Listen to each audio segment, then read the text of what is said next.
Madame, Monsieur, bonsoir, bienvenue au 20h30. Voici les titres du journal ce soir. Du renfort dans la lutte anti-Covid-19 au Cameroun à travers l'acquisition de nouvelles doses de vaccins. 391 200 doses de vaccins AstraZeneca réceptionnées ce soir à l'aéroport de Nsimalin par le ministre de la Santé publique. Hémophilie, faire face en toute solidarité. Le mal ronge les malades déterminés à stopper l'hémorragie. Ce 17 avril est journée mondiale de l'hémophilie. On en parle dans ce journal. Et puis Sonamine, un nouveau jour et de nouveaux challenges pour le secteur minier camerounais. Au moment où les nouveaux dirigeants de la Société nationale des mines s'installent, arrêt ce soir au cœur des gisements riches et pourtant mal exploités. Voilà pour les titres, les détails, c'est dans un instant.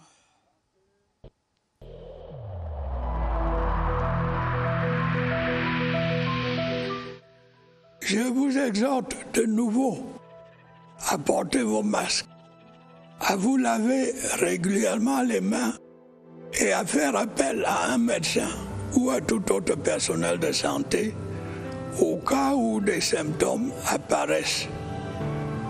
C'est le seul moyen de préserver les vies et de freiner la propagation du virus.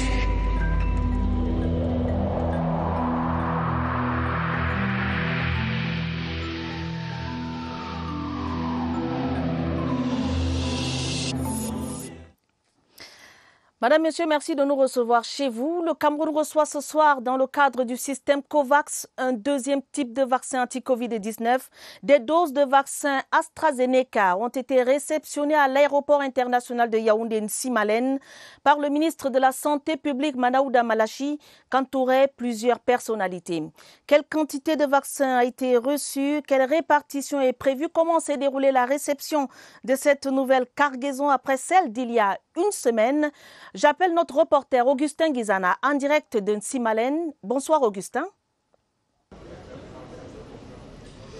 Bonsoir à Tabadine Oumar et bienvenue ici à l'aéroport international de Yaoundé-Nsimalène où les 391 200 doses de vaccins de type AstraZeneca sont effectivement arrivées autour de 19h15.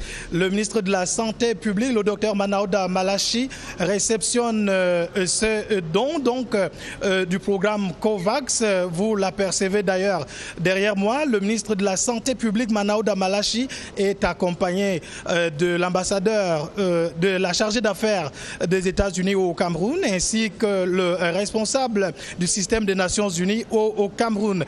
Il faut signaler que ces 391 200 doses de vaccins vont prendre la destination des 10 régions du Cameroun à l'instant par voie terrestre. Il faut préciser que la région de l'Adamawa, dans la répartition, dispose de 17 000 doses, la région du centre avec 89 500 doses, l'Est avec 17 000, la région de l'extrême nord avec 51 000, le littoral avec 17 000. Et bien évidemment, il faut signaler que la région de l'ouest a un peu plus de 30 500 doses. Il y a même une réserve de 19 000 qui va donc être au niveau de la coordination centrale du comité de lutte contre le coronavirus à Yaoundé. Il faut dire que c'est une nouvelle étape que le Cameroun franchit dans la lutte contre le coronavirus grâce à l'impulsion du président de la République, Paul Biya, qui veut à ce que la pandémie soit donc vaincue au Cameroun. En direct de l'aéroport international de Yaoundé-Nsimalène, Augustin Guizana, CRTV. Merci Augustin pour toutes ces précisions. Ces 391 200 doses de vaccin AstraZeneca sont une première partie des 1 752 000 doses acquises par le Cameroun. Ce vaccin, objet de controverse et d'une kyrielle de polémiques, est pourtant sans danger pour les populations. AstraZeneca, quelles propriétés, quels avantages, quels effets? Tentative de réponse avec Martine Wendingue. Les spécialistes sont unanimes. AstraZeneca, c'est en moyenne 67% d'efficacité contre le virus à corona. Le vaccin à base de vecteur viral a été développé à l'université d'Oxford en Grande-Bretagne en collaboration avec les laboratoires dont il porte le nom. C'est un vaccin qui est conservé à température traditionnelle pour les vaccins. Contrairement aux nombreuses idées reçues, une étude britannique révèle que les taux d'admission dans les hôpitaux ont diminué de 80% là-bas 2 semaines après la prise du vaccin. L'avantage comparatif de AstraZeneca, c'est la réduction de formes sévères et des risques de décès. Et même les effets indésirables qui pourraient subvenir ont été étudiés au cours des essais cliniques de phase 3. Ils ne sont pas nouveaux. Il s'agit surtout des effets locaux, comme la rougeur, la douleur au point d'injection, et des effets généraux comme les céphalées et la fièvre après la vaccination, et qui se résorbent habituellement dans les 48 heures. Le vaccin AstraZeneca s'injecte en 2 doses espacées de 4 semaines. Le Cameroun, après cette première vague, attend encore 1 360 800 doses. Se faire vacciner contre une maladie, c'est s'en prémunir, c'est se protéger et protéger ses proches. La vaccination est donc la méthode de prophylaxie par excellence à laquelle la plupart des Camerounais se sont habitués depuis leurs premières années d'existence. Le vaccin contre le Covid-19 rentre dans le même sillage. Et que ce soit avec le vaccin Sinopharm ou aujourd'hui AstraZeneca, il s'agit pour le Cameroun d'atteindre un seuil critique de l'immunité collective. Joël Igor Abanda. Depuis le 13 avril dernier, le vaccin contre la Covid-19 est administré à certains Camerounais au front dans le combat contre le coronavirus. Le Cameroun fait partie de la facilité COVAX qui voudrait qu'un ensemble de vaccins tout aussi efficaces soit mis à la disposition de la population. Un éventail de vaccins existe donc déjà pour barrer la route à la Covid-19. Pour le corps médical, le vaccin est nécessaire dans la lutte contre la propagation du virus. Dans le cas de la Covid-19, qui est une maladie qui fait des ravages en ce moment, il est important que les personnes soient protégées. Elle permettra de réduire la transmission de la maladie et par là aussi réduire la survenue des formes graves qui, elles, sont responsables de la plupart des décès et par là aussi réduire les décès dus à la Covid-19. Même les personnes vaccinées peuvent s'infecter et transmettre le virus. Si une personne vaccinée contracte le virus, elle a moins de chances de développer des symptômes ou de tomber gravement malade. C'est pourquoi il faut continuer à prendre des précautions, même après avoir été vacciné. La lutte contre la pandémie de la Covid-19 au Cameroun connaît donc un nouvel élan grâce à la vaccination. Des résultats probants sont attendus, tout comme la vaccination de tous les Camerounais contre cette pandémie. La riposte anti-Covid-19 prévoit que les vaccins soient prioritairement administrés aux personnes les plus exposées au virus et à celles à risque des formes sévères. Il existe donc des priorités, mais aussi des restrictions. Des spécificités expliquées par le docteur André Andjo Eve, l'adjoint au secrétaire permanent du programme élargi de vaccination, dans ce reportage que signe Étienne Pascal Azégui. Il se présente aujourd'hui comme le moyen le plus sûr de se protéger contre la pandémie à coronavirus. Le Cameroun a reçu de la Chine 200 000 vaccins Sinopharm. La grande interrogation est qui a droit à une dose? Le vaccin est pour tout le monde. Si on doit éliminer cette maladie dans notre population, mais déjà pour le moment avec la disponibilité des vaccins, le Cameroun a commencé avec le personnel de santé. Ensuite, ils vont enrôler aussi les personnes âgées de 50 ans et plus, et aussi les personnes avec les comorbidités. Si la priorité est accordée aux personnes les plus exposées et à celles âgées de plus de 50 ans, qu'en est-il des plus jeunes alors? Pour ce vaccin, on conseille que ça soit administré aux personnes de 18 ans et plus. Pour le moment, on n'a pas encore suffisamment d'informations pour les moins de 18 ans. D'après les experts du plan élargi de vaccination, plus de 2000 personnes ont déjà été vaccinées sur l'ensemble du territoire depuis le début de la campagne. La vaccination se fait suivant une approche volontaire auprès de 243 centres sélectionnés sur le plan national parmi les formations sanitaires publiques et privées. Bien, le docteur André Andjo Ateke. Toujours en santé, quelles avancées dans la prise en charge des personnes souffrant d'hémophilie au Cameroun? Le sujet était débattu ce 17 avril, journée mondiale de l'hémophilie, par les membres de l'association des hémophiles du Cameroun. Le thème cette année, s'adapter au changement, perdurer la prise en charge dans un monde nouveau. Barbara Padiama a suivi les échanges, voici son reportage. Voir tout en rouge pour mieux illuminer cette journée, le monde affiche sa solidarité et se greffe à une sensibilisation tous azimuts de l'hémophilie, une maladie héréditaire qui se traduit par une hémorragie anormale, pouvant déboucher sur une déformation. Au Cameroun, un peu plus de 1500 sujets fonctionnent avec ces troubles.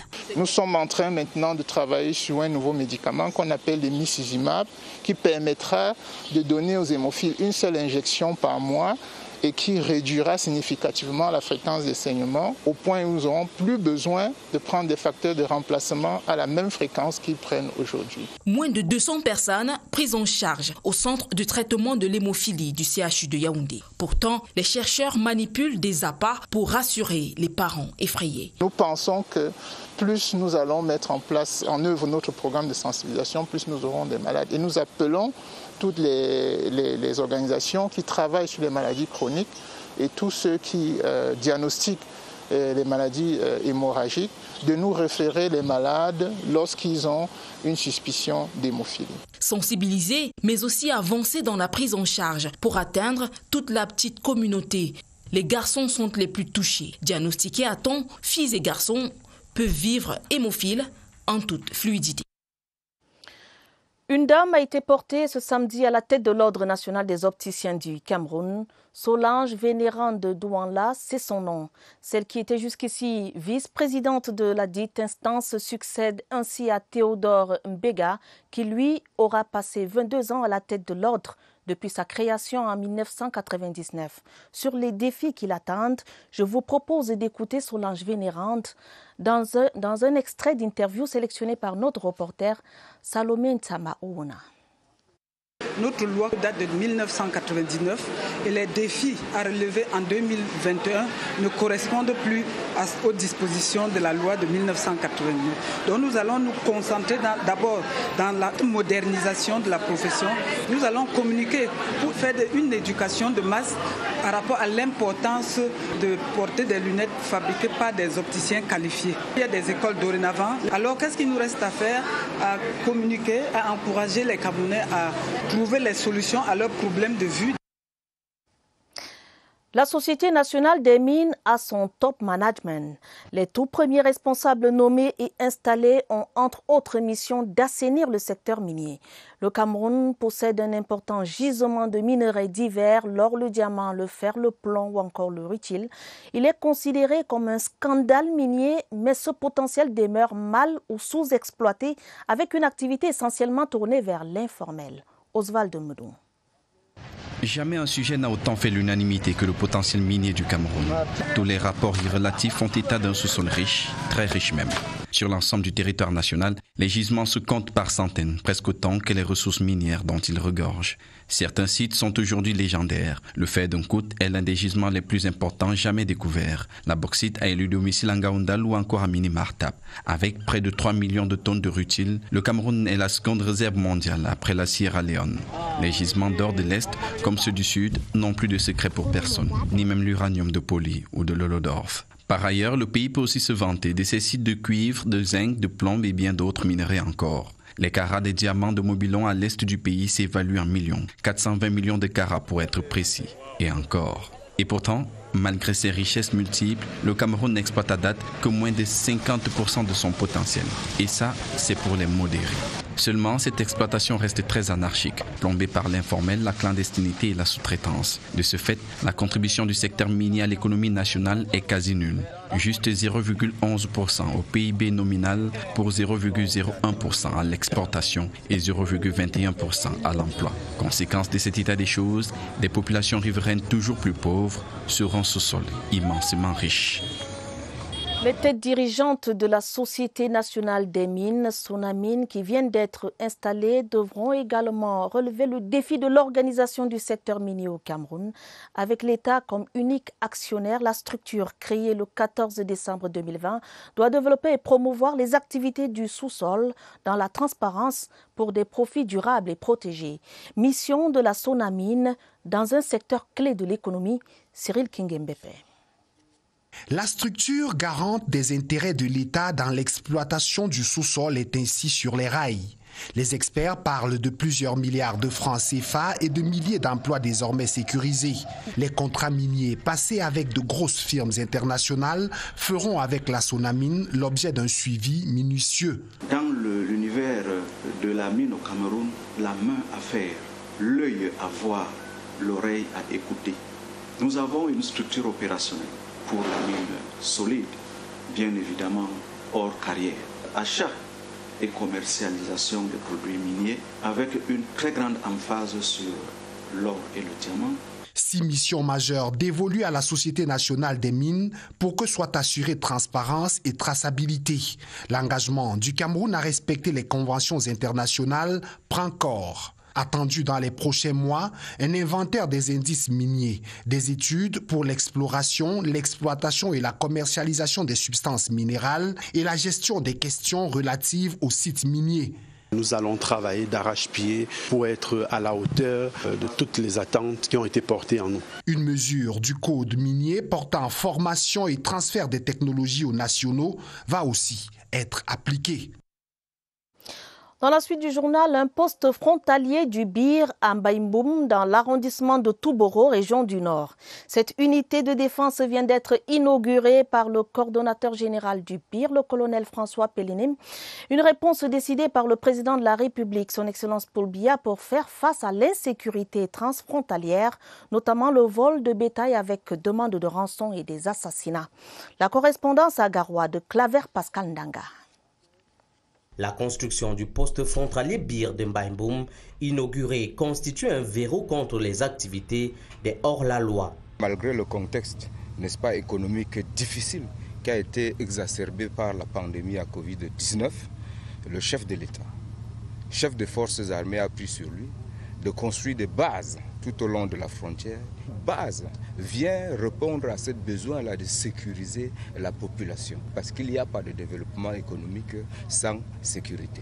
Doté d'un matériel et des équipements de pointe pour faire face à toute forme de menace, la mise en place de cette composante rassure les populations. Avec cette unité qui arrive au moment même où les populations attendent, c'est comme un ouf de soulagement. Il faudrait que la population se mue véritablement en acteur de sa propre sécurité. Une présence qui galvanise davantage et démontre l'engagement du bataillon d'intervention rapide à tordre le cou à l'insécurité transfrontalière. Et juste à côté, dans l'extrême nord, la Croix-Rouge camerounaise et ses partenaires se donnent la main pour soutenir les victimes de la guerre contre la secte Boko Haram. Dans le département du Mayo-Sava, cette organisation humanitaire vient de lancer un projet au profit de près de 40 000 personnes déplacées à Mora. D'autres précisions avec Aladji Mustafa de CRTV Extrême Nord. La crise sécuritaire dans le bassin du lac Tchad a occasionné le déplacement des milliers de personnes qui ont besoin d'une assistance humanitaire. Dans le département du Mayo-Sava, qui subit encore quelques attaques sporadiques de Boko Haram, les personnes déplacées ainsi que les communautés hôtes peuvent encore compter sur la Croix-Rouge camerounaise et ses partenaires qui ont mis en place un projet d'assistance humanitaire. Les domaines qui sont ciblés dans le cadre de ce projet, c'est notamment la santé et puis l'eau, hygiène et assainissement. Donc nous avons environ un peu plus de 40 000 individus qui seront ciblés. Un projet financé par le gouvernement du Japon à hauteur de 500 millions de francs CFA qui va améliorer les conditions de vie des populations vulnérables. La Croix-Rouge qui vient nous appuyer, c'est pour stabiliser notre peuple. Et c'est ça qui fait ma joie à moi d'abord et la commune de Mora. Les localités de Mémé et Kourgui sont les premières bénéficiaires de ce projet. Il faut réduire les tracasseries à la frontière Cameroun-Gabon et Cameroun-Guinée équatoriale. Le génie militaire installe à cet effet des structures modulables à Kiossi et à Bangminko dans la vallée du Nthème, région du Sud. La remise des clés au prophète Bouba Haman de ces tentes géantes spécialement aménagées s'est faite au cours d'une cérémonie sobre que présidait le général de brigade Simon Ezon Vandor. Le point avec Anissé Sisteressian de CRTV Sud. C'est désormais la fin du règne des cabanes le long des frontières Cameroun-Gabon et Cameroun-Guinée équatoriale. Pendant des années, ces abris de fortune ont longtemps été source de conflits entre les populations et les responsables en charge du contrôle. À l'écoute des multiples plaintes de tous les acteurs du secteur, les officiers généraux de l'armée camerounaise, conduits par le général de brigade Simon Ezon Vandor, commandant de la Légion militaire interarmée numéro 1, sont descendus à Kiossi et à Bangminko avec des solutions durables. Des structures modulables construites sur 200 mètres carrés spécialement aménagées pour regrouper dans un seul lieu les services de la douane, police, gendarmerie et de l'élevage. De véritables guichets uniques accueillis à leur juste valeur par l'autorité administrative. Aujourd'hui, avec l'édification de cette structure, nous pensons que ces responsables sont à même de mener dans la sérénité les missions qui sont les leurs. C'est une invite à nos responsables de services déconcentrés à faire plus. Faire plus et mieux pour faciliter les échanges et la libre circulation des personnes et leurs biens et par ricochet. Redonner vie à l'économie déjà affaiblie par la pandémie dans cette zone des 3 frontières. Une femme, la toute première d'ailleurs, directeur des assurances au Cameroun. Aboui Anthony-Marie Jubilaire a officiellement pris fonction.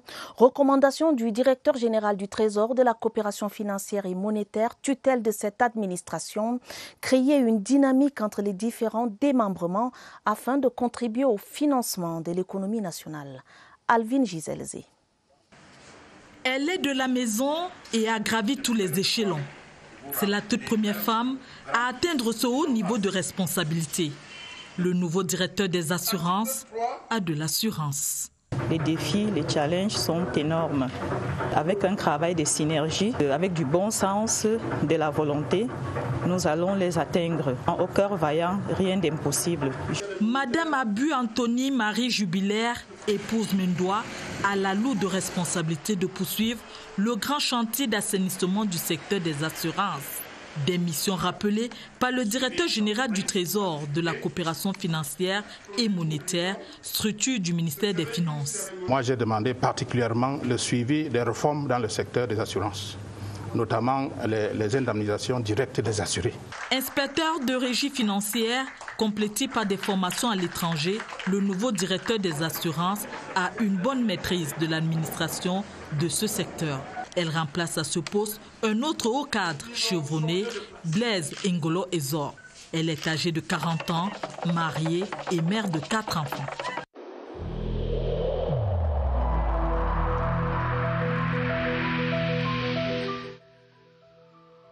Malgré nos efforts, le Covid-19 a endeuillé de nombreuses familles et provoqué de graves difficultés dans le fonctionnement de notre économie et de notre société.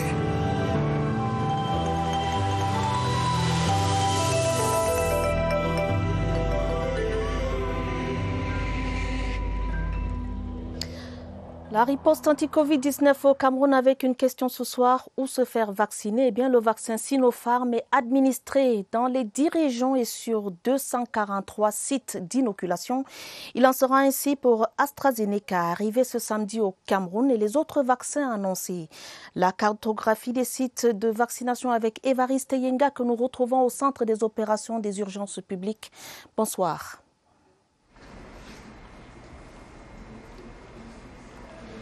Bonsoir. La stratégie vaccinale anti-Covid-19 prévoit près de 700 centres de vaccination et équipes pour l'ensemble du territoire national, les 10 régions. On vous propose quelques chiffres pour ne pas parcourir toutes les 10 régions. Eh bien, 243 centres de vaccination, plusieurs équipes mobiles, plusieurs équipes fixes. Pour la région du centre, par exemple, il s'agit de 45 postes fixes et 54 équipes mobiles. Celle du littoral, c'est 32 centres de vaccination pour 32 équipes fixes et 37 équipes mobiles. Dans la région du nord-ouest, 23 centres de vaccination, soit 23 équipes fixes et 22 équipes mobiles. La région de l'ouest, c'est 26 centres de vaccination, 26 postes fixes et 35 postes mobiles pour un ensemble de 243 centres de vaccination, 330 équipes mobiles. C'est pour la couverture vaccinale. Tout d'abord, des 200 000 doses de vaccins à travers les 10 régions. Merci Évariste Yenga pour toutes ces informations. Vous savez donc désormais où vous faire vacciner. Le dortoir de la Presbyterian Secondary School de Bafut, détruit du fait d'un incendie survenu le 22 janvier dernier, vient d'être rénové et rétrocédé à l'administration du collège par le parlementaire Olivier Agor, député Touba Bafut, département de la Mezam, et par le maire de cette commune, Laurence Ngouan-Congo. Il est question pour les élus de la nation de garantir à la jeunesse de Bafut une bonne éducation. Les détails avec Valentin Kouade de CRTV Nord-Ouest. Les 14 victimes de l'incendie au collège PSS Bafut du 22 janvier 2021 ont tout perdu. Je suis une enfant qui a perdu quelque chose dans le feu là. J'ai perdu beaucoup de choses. J'ai perdu mes chaussures, mon babouche qu'on m'avait acheté, ma valise, même mon matras. Ce n'était pas facile parce que je n'avais pas l'habit que je veux porter pour partir manger. L'honorable Oliver Agor, député Bafut Touba et le maire de la commune de Bafut, Ngouan-Congo Laurence, en mutualisant leurs efforts, ont rénové le bâtiment et fourni des lits complets aux victimes. Ici à Bamenda, on n'a pas beaucoup de choses à faire, on a seulement notre industrie ici, c'est l'école. Les 10 premiers élèves de cet établissement scolaire confessionnel vont bénéficier des bourses offertes par les élus du peuple. Des masques faciaux ont été distribués également aux apprenants à cette occasion. Vers la sécurisation des domaines du Centre national d'études et d'expérimentation du machinisme agricole à Nanga et Boko, région du centre. Le directeur général du CNEMA, André Caroline Mebandé Baté, vient d'y effectuer une visite de travail. Voici le reportage d'Emmanuel Bicon de CRTV Centre.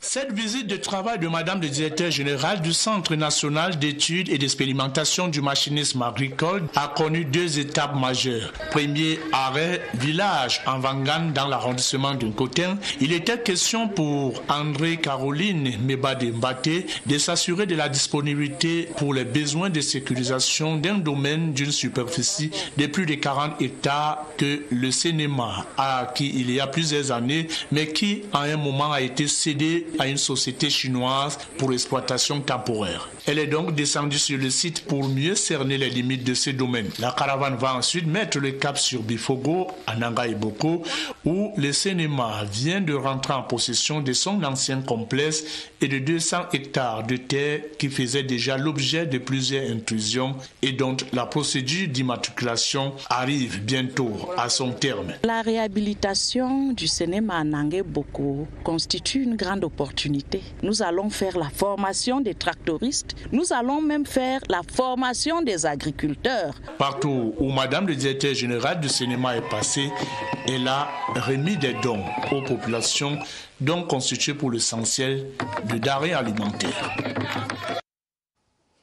Le deuil frappe à nouveau le monde des arts et singulièrement du théâtre camerounais.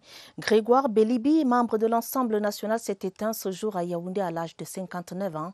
On se souvient du téléfilm L'Orphelin qu'il a révélé sur le petit écran. Grégoire Bélibi est présenté comme un surdoué des planches. Il a intégré le théâtre-école au milieu des années 70. Premier rôle masculin dans Le Revenant, Ntafil et les téléfilms La Soupe, 3 prétendant un mari comme pièce de théâtre. En culture, l'auteur du livre de la semaine nous a quittés il y a une semaine, jour pour jour. Les bonnes pages de la pièce de théâtre 3, prétendant un mari, sont l'hommage posthume que le 20h30 rend à Guillaume Oyonombia ce soir. La pièce, écrite il y a plus de 60 ans, est une peinture drôle mais instructive du cérémonial de la dot en pays boulou. Un plaidoyer pour donner parole à la future mariée durant ses pourparlers. Serge Atanganabiso. C'est du théâtre classique, unicité de lieu, de temps et d'action en 5 actes. L'intrigue est une sauce piquante, tropicale. Un village du sud Cameroun, un père et sa grande famille africaine dans une cérémonie de dot. Atangana reçoit 100 000 d'un premier prétendant paysan, Ndi, puis 200, le double, d'un fonctionnaire bedonnant, multidécoré et influent. Mbia, c'est son nom. Pour la seule main de la jolie Juliette collégienne. Le hic dans ce mariage arrangé, c'est que la Juliette jolie, elle en aime un autre, collégien lui aussi, au corps sans le sou. Juliette, avec l'aide de ses sympathisants, va dérober les 300 000 déjà engrangés par la famille, faire jouer le rôle du sauveur fortuné à Oko, son amoureux, qui vient du coup verser une dot strictement égale à ce que la famille devait déjà aux 2 premiers prétendants. Ça fera la comédie. 3 prétendants, un mari. L'auteur s'est toujours défendu d'avoir prononcé un réquisitoire. C'est un peu notre hommage à ce pur génie qui nous a quittés le 10 avril 2021, il y a tout juste une semaine. Merci pour cet hommage, Serge. Avant de passer au sport, ce télégramme officiel du président de la République du Cameroun à son Excellence Bachar el-Assad, président de la République arabe syrienne à Damas. Monsieur le Président, la célébration de la fête nationale de votre pays ce 17 avril m'offre l'heureuse opportunité de vous adresser mes vives et chaleureuses félicitations. J'y associe mes vœux de santé, de paix et de concorde pour le peuple syrien. Veuillez agréer, Monsieur le Président, les assurances de ma très haute considération, signé Paul Biya. Sport championnat national Elite One, 7e journée. Canon de Yaoundé et Tonnerre Kalara Club, les 2 frères ennemis se sont neutralisés cet après-midi au stade Omnisport de Yaoundé. 0 but partout. Score final entre les 2 formations qui ont essayé de produire un spectacle malgré la pluie battante. Mais l'adresse devant les buts n'était pas au rendez-vous. Le film du match avec Robert Badjek. C'est peut-être Dame Pluie qui est venu doucher l'efficacité des attaquants et du Canon et du Tonnerre. Le match au sommet de la 7e journée du championnat de football Elite One a connu 2 phases.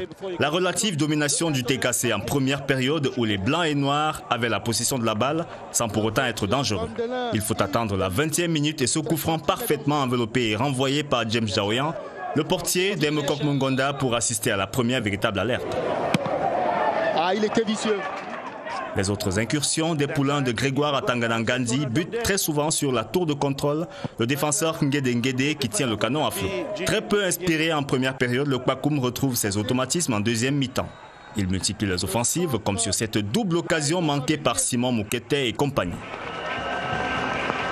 Aïe aïe aïe, attention, le danger n'est pas totalement écarté. Les remplacements n'y feront rien, le match de gueule s'achève sur des tirs à blanc.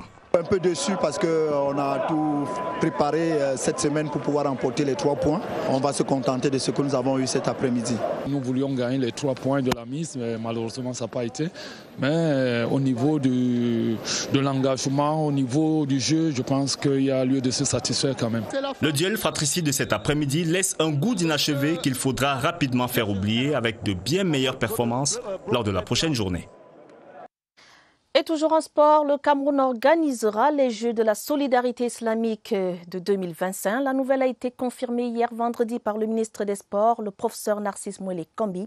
Il s'agira de la toute première compétition mondiale multisport qui se tiendra dans le pays.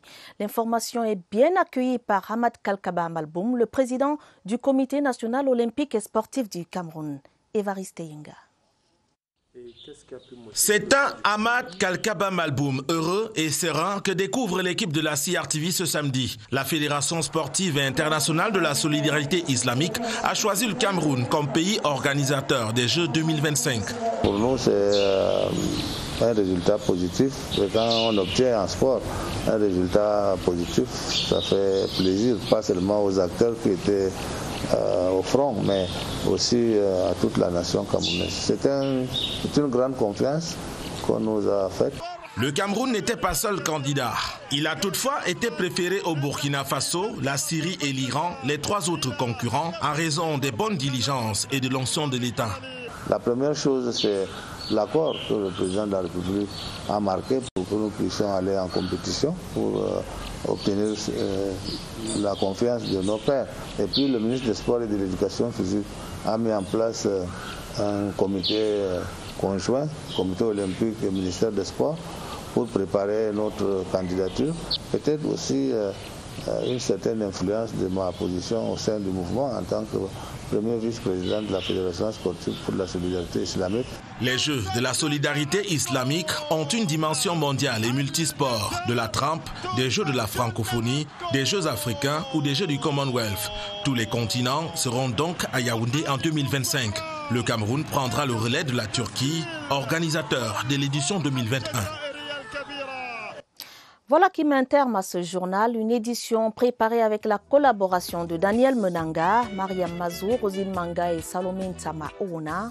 Prochaine édition avec l'information, ce sera à minuit. Vous serez en compagnie de Georges Marcel, Messila et Ewane Epolé. Madame, Monsieur, votre fidélité nous honore. Prenez soin de vous, prenez soin de vos familles. Bonne soirée.